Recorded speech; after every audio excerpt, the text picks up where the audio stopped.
नमस्कार दोस्तों, क्या कह रही जिंदगी में। आज मैं मन की बकवास लेकर आप सबसे मुखातिब हूँ। मन और मस्तिष्क कैसे बोलते हैं, इस बात का एहसास मुझे अभी कुछ सालों में हुआ। मुझे याद है कि मेरी माँ को जब अल्जाइमर्स हुआ था तो वो मन में तय कर लेती थी कि आज फलाने की शादी है और उनको सब तैयारी करनी है, और वो सारी रात बोलते सोचते और तैयारी में व्यस्त रहती थी और पूरे घर में घूमती रहती थी। फिर थोड़े दिनों बाद मेरी दूर की एक बहन है, वो उन्होंने मुझे बताया कि उन्हें अच्छी नींद नहीं आती और लगातार कुछ ना कुछ सोच बेफिजूल की, मतलब कोई ज़रूरी नहीं है कि उसमें कोई अर्थ हो, और अर्थपूर्ण भी, पर बातें उनके मन में चलती रहती थी, वो बातें भी जो उनके साथ दिन भर गुजरी थी। और वो बोली मैं उसमें उलझी रहती हूँ और मैं फ्रेश नहीं उठ पाती हूँ। फिर मेरी एक फ्रेंड की बेटी की शादी थी, उसने मुझे बताया कि वो 4 बजे से उठ जाती है और उठ जाती है ये उसे नहीं पता, या वो नींद में ही शादी की तैयारियां करती है और अध सोई अध जागी सी रहती है, खुद से बातें करती रहती है। बस मैंने फिर उसके बाद देखा कि मैं आजकल बहुत देर से सोने लग गई हूँ, और उस देर से सोने के कारण मैं फ्रेश क्यों नहीं उठ पाती। सोती बहुत अच्छा हूँ, 4 बजे के बाद सोती हूँ, लेकिन उसके बाद जो है वो ऐसे अजीब अजीब से सपने चलते हैं जिनका कोई सिर पैर नहीं है, और खूब मैं बातें करती हूँ उसमें, जिससे मैं इतनी थक जाती हूँ कि जब मैं उठती हूँ तो फ्रेश नहीं होती हूँ। इस बारे में मैंने अपनी काउंसलर मित्र है उससे सलाह मांगी, तो उसने क्योंकि मैंने देखा है सब लोग ये बात आपस में छुपा रहे थे और इसको सब ये कहकर टाल दे रहे थे कि ओवर थिंक करते हो, ओवर थिंक करते हो। बात ये नहीं है कि दिमाग ज़्यादा सोच रहा है और बकबक कर रहा है। बात ये सोचने लायक है कि माइंड जो है नकारात्मक सोच रहा है, जिससे हम थक जाते हैं और हमारी नींद उड़ जाती है। कुछ लोग भयभीत भी हो जाते हैं, कुछ लोग खोए खोए से रहते हैं। किसी बात पर चर्चा चल रही हो महफिल में और वो कोई और बात करने लग जाते हैं। उन्होंने बताया कि दरअसल मेरी दीदी हैं, दरअसल उन्होंने बताया कि वो किसी की बात नहीं सुनती हैं, क्योंकि वो अपने पे गुजरी नकारात्मक बातों की सोच में इतना डूबी रहती हैं कि अचानक से अगर हम बीच में कोई सवाल पूछ लें तो वो उस बात का जवाब देती है जो वो दिमाग में सोच रही होती है। तो जो काम उन्हें करने को दिया जाता है वो उस पर फोकस नहीं कर पाती हैं, और कुछ चीज़ें हाथ से छूटने भी लग गई हैं। ये आलेख लिखते समय एक बहुत मज़ेदार बात हुई कि मेरे एक परिचित, मैं लिख रही थी और पीछे से आ गए और वो पढ़ने लगे। क्योंकि मैंने ऐसा सोचा कि ज़्यादातर जिम्मेदारियां जो हैं औरतों पर ही आती हैं, तो औरतें ही इसका शिकार हैं। पर अचानक से वो पढ़कर बोले, अरे ये तो मैं भी सोचता रहता हूँ, मुझे नींद नहीं आती रात में, मैं भी ऐसे ख्याल आते ही आते हैं। तो मैंने कहा चलो, मतलब हम पुरुष स्त्री सभी इस सब में शामिल हैं। हाँ, उम्र का इस पर ज़रूर फ़र्क पड़ता है, लेकिन मैंने यंग लोगों से भी बात की तो उनके साथ भी ये, वो अपने ऑफिस की कुछ चीज़ों में या कुछ भी घर परिवार को लेकर थोड़ा सा इसमें उलझ जाते हैं।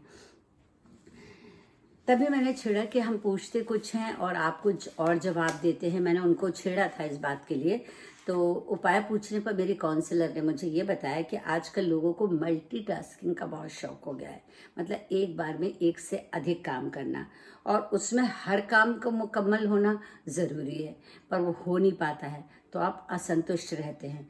तो ये स्वीकार करें कि आप एक बार में सिर्फ एक ही काम करेंगे, और जैसी चीज़ें हैं उनको स्वीकार करना शुरू करें। डिनाइल में, मतलब आप चीज़ों को एक्सेप्टेंस में लें, डिनाइल में मत लें।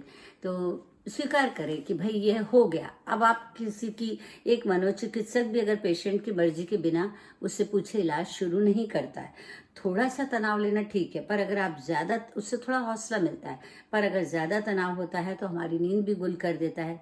हमारे परिचित बिना ज़रूरत के इधर से उधर जाते रहते, कभी इसके घर कभी उसके घर, इससे मिलना उससे फ़ोन पे बात करना, और उस बीच में उनके फ़ोन भी चलते रहते हैं। इससे वो इतनी एंजाइटी में रहते हैं और इतने नकारात्मक विचार उनके भरे रहते हैं कि उन्हें नींद की गोली लेनी पड़ती है, क्योंकि उन्हें जीवन में बहुत अशांति और नकारात्मकता भर ली है। झूठ बोलना, अल्कोहल लेना, गलत बातों में उलझ जाना, जैसे सिगरेट, तम्बाकू की आदत, मतलब ऐसी चीज़ें कर लेते हैं वो कि समझ में नहीं आता। क्या क्राइम सीरियल देखना, क्राइम सीरियल देख के लोग सोते हैं। मूवी देखना, मोबाइल के हर मैसेज को पढ़ना और उसको फॉरवर्ड करना, चाहे वो नेगेटिव हो चाहे पॉजिटिव हो। ओवर थिंकिंग में ये सारी चीज़ें डाल देता है। यहाँ तक कि कुछ लोग मूवी के किरदारों से अपने आप को जोड़ लेते हैं और उसी के हिसाब से जीने लग जाते हैं। अगर वाकई इससे निकलना है तो वो कहते हैं कि ध्यान करो, पर उसमें भी तो मन भटकता है। तो ऐसा करो कि अपनी सोच को फोकस करके पहले अपनी सोच लो, अच्छी सोच ढूंढो, उसे फिल्टर करो कि मैं आज पुरानी बातें नहीं सोचूंगी, आज जो होने वाला, आज जो है, मैं सिर्फ उस पर बात करूंगी। अकेले नहीं रहना चाहिए, ध्यान में बैठना चाहिए, सकारात्मक पुस्तक पढ़नी चाहिए, अच्छी टीवी, मूवी, दोस्त, अच्छे लोगों से मिलना चाहिए। नकारात्मक अगर आप सोचेंगे तो मेंटल डायरिया हो जाएगा। मेंटल डायरिया मीन्स आपको इतनी सारी नकारात्मकता भर जाएगी कि आप परेशान हो जाएंगे। कुछ नहीं सूझे तो सांसों की गति को सुने, ब्रीदिंग एक्सरसाइज जिसे कहते हैं वो करें। मुझे मालूम है आप सबको सब कुछ पता है, पर ये सारी चीज़ें प्रैक्टिस से आएंगी। मैंने भी बहुत प्रैक्टिस की है, थोड़ा थोड़ा मैं उसमें कामयाब भी हुई हूँ। समस्या आने पर प्राणायाम, ध्यान, हम ऐसा नहीं कि जिस समय समस्या हुई हो उसी समय प्राणायाम या ध्यान करने बैठ गए। आप उसको हमेशा से करें तो वो आपकी एक प्रैक्टिस में रहेगा। जैसे सांस लेते हैं उसी तरह प्राणायाम और ध्यान भी करते रहें तो जीवन शांति से चलता रहेगा। काफ़ी नकारात्मकता निकल जाएगी और जो आप ओवर थिंक करेंगे उसमें सकारात्मकता रहेगी। अच्छी बातों से अपने दिमाग को भर लें, इतना भर लें अपनी बातों को, जिसे कहते हैं, आजकल एक शब्द चला है माइंडफुलनेस, यानी अच्छे विचारों से दिमाग को भरना। और इसको भरने के लिए आपको, मैंने कहा ना, हर चीज़ के लिए प्रैक्टिस की ज़रूरत होती है।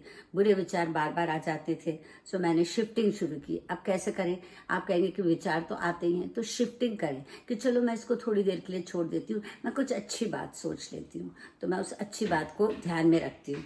और फिर मैं लोगों का, ईश्वर का आभार व्यक्त करने लग जाती हूँ। किसी एक डॉट पर, बिंदु पर ध्यान लगा देती हूँ, या फिर मौन रहती हूँ। पर मौन रहते समय अक्सर विचार आते हैं। लिखना मुझे बहुत खुशी देता है तो मैं लिखने बैठ जाती हूँ, पढ़ने बैठ जाती हूँ। पर कोई भी एक्टिविटी मैं बहुत लंबे समय तक नहीं करती, क्योंकि आपका जो बदमाश दिमाग है, मन है, वो फिर चालू हो जाएगा और आपसे फिर नकारात्मक बातें करने लगेगा। तो एक रास्ता भंग करने के लिए मैं घूमने निकल जाती हूँ, खुश दिमाग लोगों से मिलती हूँ, मनपसंद खाती हूँ। कोशिश जारी है, अपने आप से रोज़ पूछती हूँ मुस्कुरा के, और क्या कह रही है ज़िंदगी।